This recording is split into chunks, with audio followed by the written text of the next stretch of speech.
कर्म कोणाला कधी चुकलं नाही माय बापा, आणि कर्म कोणाला चुकवता सुद्धा येत नाही. का? आमच्या भगवान परमात्म्याने गीतेच्या 3ऱ्या अध्यायामध्ये 5व्या श्लोकात सांगितलंय, नाही कच्चित क्षणमपि, एक क्षण सुद्धा कर्म न केल्या वाचून गुरुजी प्रत्येक जीव या ठिकाणी थांबत नाही. आणि प्रत्येक जण कर्म करतो ना, काहीतरी अपेक्षेनेच करतो.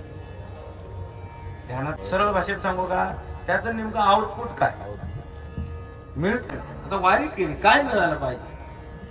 वारी करून काय मारायचं?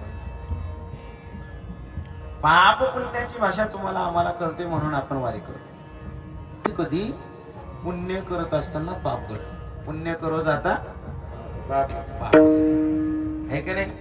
म्हणजे कसं काय हो महाराज? ह्याच गोष्टी आपल्याला लक्षात येत नाही. सहज यालाच आपण म्हणतो काय होतं. काय होतं सांगण्यासाठी एवढं मला बोलावं लागतं.